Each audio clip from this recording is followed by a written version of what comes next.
శ్రీ గురు చరిత్ర అధ్యాయం 21. శ్రీ గణేశాయ నమ, శ్రీ సరస్వత్యై నమ, శ్రీ గురుభ్యో నమ.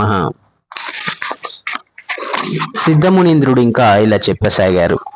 పుత్రశోకంతో కిన్నురాలై నదీ తీరానికి వెళ్తున్న శాంతాదేవిని సమీపించి ఆ బ్రహ్మచారి ఇలా అన్నాడు. అమ్మా, నీవు మూర్ఖంగా దుఃఖించవద్దు. ఈ జనన మరణ చక్రంలో శరీరాలు నీటి బుడగలాగా పుట్టి నశిస్తుండడం సహజమే. కర్మానుసారం పంచభూతాల కలయిక వలన శరీరం ఏర్పడి కర్మ తీరిపోగానే పంచభూతాలు విడిపోవడం వల్ల శరీరం నశిస్తుంది. మాయకు వశులైన మానవులు తమ దేహమే తామన్న భ్రాంతిని పొంది బిడ్డ, భార్య, మిత్రుడనే మమకారం పెంచుకుంటారు. వారు సత్వగుణం వలన దేవత్వాన్ని, రజోగుణం వలన మానవత్వాన్ని, తమోగుణం వలన అధోగతిని పొంది కర్మఫలాన్ని అనుభవిస్తారు. ఈ సృష్టిలో ఇది ఎవరికైనా తప్పదు. అది తెలిసిన జ్ఞానులు పుట్టుక వలన సంతోషాన్ని గాని, మరణం వలన దుఃఖం గాని పొందరు. వారి వారి కర్మలను అనుసరించి కొందరు బాల్యంలోనే మరణిస్తారు. నిజానికి శరీరము రక్తము, మాంసము మొదలైన ధాతువులతో నిండి మలినమైనది. బుద్ధిమంతులు ఇటు శరీరాన్ని నిత్యము ప్రియము అని భావించరు. ఎన్నెన్ని జన్మలలో ఎవరెవరికి తల్లులో, బిడ్డలో, భర్తలో ఎవరికెరక. ఇతడు నీ బిడ్డడన్న భ్రాంతితో శోకిస్తున్నావు. ఆ మమకారాన్ని విడిచి శాస్త్ర విధిని అనుసరించి అంత్యక్రియలకై వారికి శవాన్ని అప్పగించు.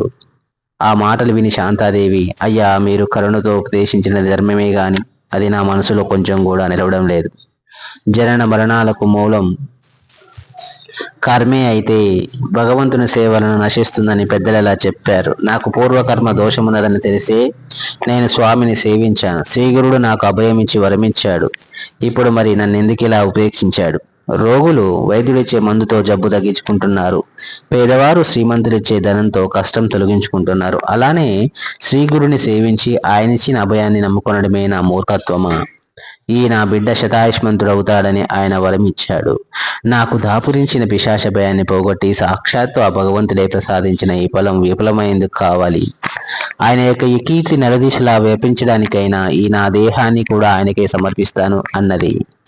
అప్పుడు ఆ బ్రహ్మచారి, అమ్మ, అలా అయితే ఇక్కడ దుఃఖించి ఏమి ప్రయోజనం? నీకు ఎక్కడ వరం లభించిందో అక్కడికే ఈ శివాన్ని తీసుకువెళ్ళి అడుగు అని ఉపాయం చెప్పాడు.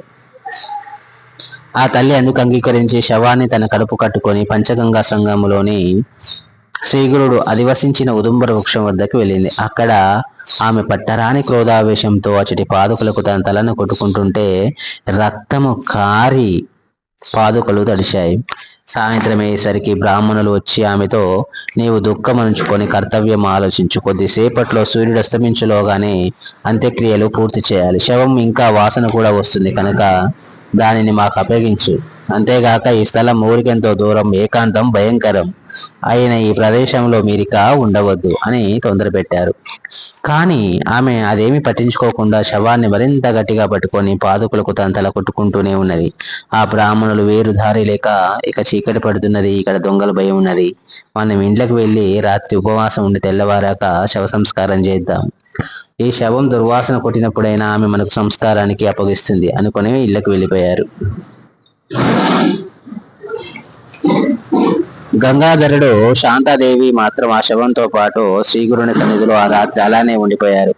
పిల్లవాడు చనిపోక ముందు 3 రోజుల తర్వాత 2 రోజులుగా నిద్రాహారాలు లేకుండా ఏడ్చి సోలిపోయిన ఆమెకు నాటి తెల్లవారుజామున కునుకుబట్టింది. అప్పుడు ఆమెకు స్వప్నంలో శ్రీగురుడు దర్శనమిచ్చారు.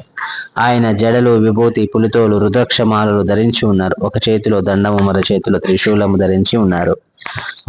ఆయన బయట నుండి వీరున్న ఉదంబర వృక్షం కిందికి వచ్చి ఆమెతో, అమ్మ, నాపై నిష్ఠూరాలు ఆడతాం ఎందుకు? నీ బిడ్డకి ఏమైంది? నేను ఇప్పుడే అతనికి వైద్యం చేస్తాను అని ఆ శవానికి విభూతి పూసి పిల్లవాని ముక్కులోకి గాలి ఊది, అమ్మ, నేను నీకేమి అపకారం చేశాను? ఇంకా ఉపకారమే చేశాను.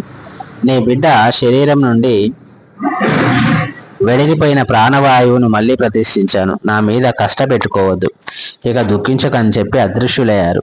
శాంతాదేవి త్రుళ్ళిపడి నిద్ర లేచింది. కానీ ఇది నా పుత్ర వ్యామోహం వలన వచ్చిన కలే గాని చనిపోయిన వాడు ఇంకా బ్రతుకుతాడా? నా ప్రారంధం ఇలా ఉంటే శ్రీగురుడు ఏం చేస్తాడో అనుకున్నది. ఇంతలో పక్కనున్న శవం కదలసాగింది. ఆమె త్రాకి చూస్తే వెచ్చగా ఉన్నది. అంతలోనే ఆమెకు ఆ శరీరంలో ఏదైనా భూతం ఏమైనా ప్రవేశించిందేమో అనిపించి భయమేసి దూరంగా వెళ్ళిపోయింది. కానీ పిల్లవాడు లేచి కూర్చొని అమ్మ ఆకలిస్తున్నది అన్నం పెట్టు అని ఏడుస్తూ ఆమె వద్దకు వచ్చాడు. ఆమెకప్పుడు అద్భుతంగా స్తన్యం వచ్చింది.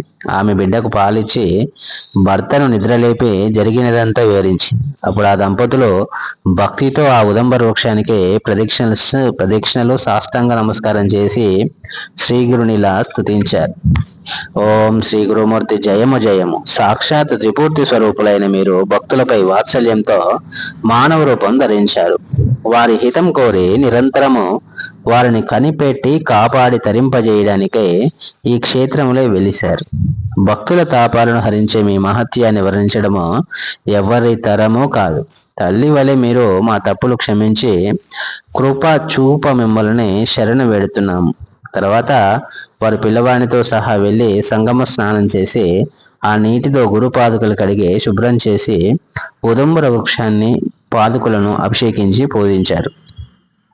ఇంతలో సూర్యోదయం అయింది. శవదహనం కోసమని గ్రామం నుండి వచ్చిన బ్రాహ్మణులు ఆ బాలుడి బ్రతికి ఉండడం చూసి ఆశ్చర్యపడి శ్రీ గురు మహిమను కొనియాడారు.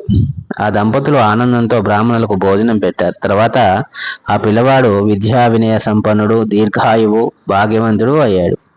కనుక నామధారక ఈ క్షేత్ర మహిమను వర్ణించడం ఎవరి ధరము కాదు. అతడి మేడి చెట్టు మూలంలో శ్రీగురుడు నిశ్చయంగా నిత్య నివాసం చేస్తూ ఉన్నాడు. అక్కడ ఆయనను భక్తితో సేవించిన వారికి కోరినవన్నీ నెరవేరుతాయి, సందేహం లేదు. అందుకే అతడి మేడి చెట్టు సాక్షాత్తు కల్పవృక్షమే. శ్రీ దత్తాయ గురవే నమః. శ్రీపాద శ్రీ వల్లభాయ నమః. శ్రీ నృసింహ సరస్వత్యై నమో నమః.